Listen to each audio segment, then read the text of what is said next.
السلام علیکم ورحمۃ اللہ وبرکاتہ۔ پیارے ناظرین، اگر آپ سے کوئی پوچھے کہ دنیا کا سب سے امیر ترین آدمی کون تھا تو یقیناً آپ کا ذہن قارون کی طرف جائے گا۔ آخر اس نے یہ خزانہ کہاں سے حاصل کیا، اس کا خزانہ کتنا بڑا تھا اور اس کا انجام کیا ہوا، یہ سب کچھ آپ کو اس ویڈیو میں ملے گا، اس لیے اس ویڈیو کو آخر تک دیکھنا۔ یہ مصر کی سرزمین ہے، یہاں ایک وقت تھا فرعون کی حکومت کا جادو سر چڑھ کر بولتا تھا۔ وہی وقت جب اللہ کے نبی حضرت موسیٰ علیہ السلام اپنے رب کے حکم سے فرعون کے ظلم کے خلاف کھڑے ہوئے۔ اسی دور میں بنی اسرائیل کے ایک گھرانے میں ایک بچہ پیدا ہوا، خوبصورت، ذہین، نرم لہجے والا۔ اس کا نام رکھا گیا قارون۔ نسب کے لحاظ سے وہ حضرت موسیٰ علیہ السلام کا چچا زاد بھائی تھا۔ حضرت موسیٰ بن عمران بن کامید تھے اور قارون بن یحمد بن کامید، یعنی دونوں کی نسل ایک ہی تھی، لیکن انجام زمین میں آسمان کا فرق تھا۔ قارون جوان ہوا تو خوبصورت چہرہ، شیریں زبان اور خوش آواز قاری کے طور پر مشہور ہوا۔ اسے تورات زبانی یاد تھی، لوگ اس کی تلاوت سے لطف اٹھاتے، اسی وجہ سے اسے منور کہا جانے لگا۔ ظاہری طور پر وہ نیک معلوم ہوتا تھا، مگر دل میں ایک چنگاری تھی، تکبر اور دنیا کی محبت۔ جب فرعون کی حکومت بنی اسرائیل پر بگار لیتی تھی، یعنی ان سے جبری مزدوری کروائی جاتی تھی، تو اس بگار کے انتظام پر قارون کو مقرر کیا گیا۔ یوں بنی اسرائیل کی مزدوری کا حساب، ان کی اجرت، اس کے مال کی تقسیم، سب قارون کے ہاتھوں میں تھا۔ اسی ذریعے سے اس نے بڑی دولت جمع کر لی۔ ابتدا میں اس کے پاس چند خزانوں کی کنجیاں تھیں، پھر اتنا مال ہوا کہ کنجیوں کے بوجھ سے کافرے جھکنے لگتے۔ تفسیر کشف الرحمن میں آتا ہے، پہلے لوہے کی کنجیاں بنوائی، پھر جب وہ بھاری ہو گئی تو لکڑی کی، پھر آخر میں چمڑے کی، تاکہ غلام انہیں آسانی سے اٹھا سکے۔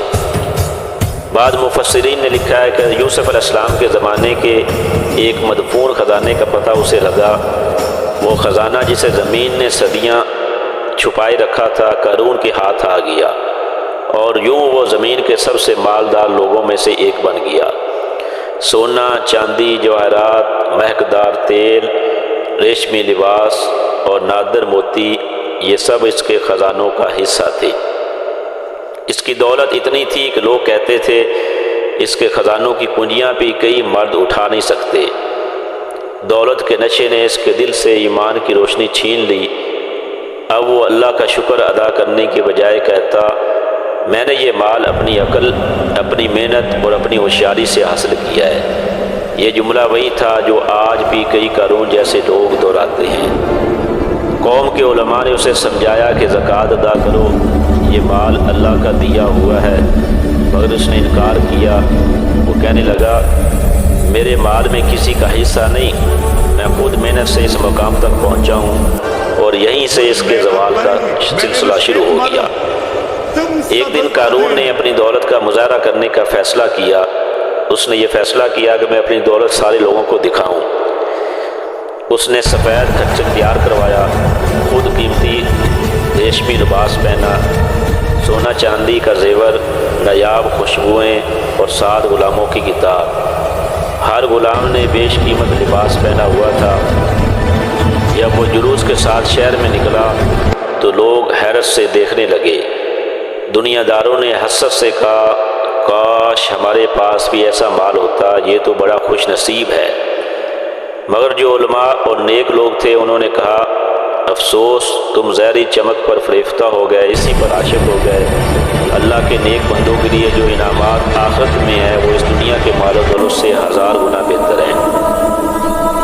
فرعون کے غرق ہونے کے بعد بنی اسرائیل کی بگار ختم ہو گئی، قارون کی آمدنی بھی رک گئی۔ اب حسد نے اسے جلا ڈالا۔ کہنے لگا، موسیٰ نبی بن گئے، ہارون ان کے وزیر بن گئے، اور میں کچھ بھی نہیں بنا، میں بھی تو انہی کی قوم میں سے ہوں۔ اس نے طے کیا کہ موسیٰ علیہ السلام کو بدنام کرے گا۔ جس نے رشوت دے کر ایک عورت کو خرید لیا اور کہا جب موسیٰ واز کریں تو سب کے سامنے ان پر الزام لگا دینا کہ تمہارے ساتھ میرا گناہ کا تعلق ہے۔ نعوذ باللہ۔ حضرت موسیٰ علیہ السلام لوگوں کو نصیحت کر رہے تھے، جب قارون کھڑا ہوا اور بولا اگر کوئی زنا کرے تو کیا سزا ہے؟ آپ نے فرمایا اس کو سنسار کیا جائے، اس کو پتھر مار مار کر اس کو مار دیا جائے۔ قارون نے کہا اگر آپ خود ایسا کریں تو پھر اس نے عورت کی طرف اشارہ کیا اور عورت نے جھوٹ بولنا شروع کیا۔ لوگوں پر سختہ ظاہری طاری ہو گیا، لوگ سارے پریشان ہو گئے۔ حضرت موسیٰ علیہ السلام کا چہرہ غم سے بھر گیا۔ آپ نے 2 رکعت نماز ادا کی اور دعا مانگی، اے اللہ سچ ظاہر فرما دے۔ پھر عورت کی طرف متوجہ ہو کر حضرت موسیٰ علیہ السلام نے فرمایا، اس خدا کی قسم جس نے سمندر میں سے راستہ بنایا، سچ بتا حقیقت کیا ہے؟ عورت کانپ گئی اور سب کے سامنے اعتراف کیا کہ میں نے جھوٹ بولا، قارون نے مجھے رشوت دی تھی، اس نے مجھے پیسہ دیا تھا اور اس بات پر تیار کیا تھا کہ میں آپ کو پر الزام لگاؤں۔ یہ سن کر مجمع میں شور مچ گیا۔ قارون پر لعنت کے نعرے گونجنے لگے کہ اس نے موسیٰ علیہ السلام پر کیوں الزام لگایا۔ حضرت موسیٰ علیہ السلام فوراً سجدے میں گر گئے اور اللہ تعالیٰ سے فریاد کی، اے میرے رب تو ظالم کو سزا دے۔ اللہ تعالیٰ نے وہی فرمائی، ہے موسیٰ میں نے زمین کو تیرے حکم میں دے دیا، تو جو کہے گا وہ اطاعت کرے گی۔ آپ نے زمین سے فرمایا، اے زمین قارون کو پکڑ لے۔ زمین نے اس کے قدموں کو جکڑ لیا۔ پھر آپ نے فرمایا، اے زمین اور پکڑ لے۔ اس کی کمر تک زمین میں دھنس گئی۔ پھر آپ نے فرمایا کہ اے زمین اور پکڑ لے، یہاں تک کہ زمین نے اسے پورا نگل دیا۔ قارون چیختا رہا، آواز دیتا رہا، اے موسیٰ مجھے معاف کر دو، اے موسیٰ مجھے معاف کر دو، لیکن توبہ کا وقت گزر چکا تھا۔ زمین اس کو اس کے محل اور اس کے تمام خزانوں سمیت نگل گئی۔ اگلی صبح جب لوگ اس جگہ آئے جہاں کل دولت کے انبار تھے، ڈھیر تھے، وہاں بس زمین کی ہموار سطح تھی، نہ محل تھا، نہ کھچر تھے، نہ غلام تھے، نہ خزانہ تھا۔ کل تک جو کہتے تھے کاش ہمیں بھی ویسا وال ملتا جیسا قارون کے پاس ہے، آج وہی کہنے لگے افسوس اگر ہم بھی اس کے جیسے ہوتے تو ہم بھی زمین میں دھس جاتے۔ اللہ تعالیٰ نے قرآن مجید میں فرمایا ہے، اعوذ باللہ من الشیطان الرجیم، فَخَسَفْنَا بِهِ وَبِدَارِهِ الْأَرْضَ، پھر ہم نے اسے اور اس کے گھر کو زمین میں دھنسا دیا۔ سورۃ القصص۔ ناظرین، قارون کی داستان تاریخ کا ایک روشن اور دردناک باب ہے۔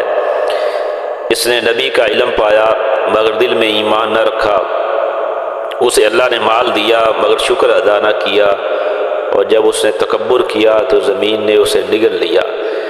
ناظرین، یہ واقعہ ہمیں یاد دلاتا ہے کہ دولت یا بندے کو عاجزی سے دور کر دے تو وہ نعمت نہیں آزمائش بن جاتی ہے۔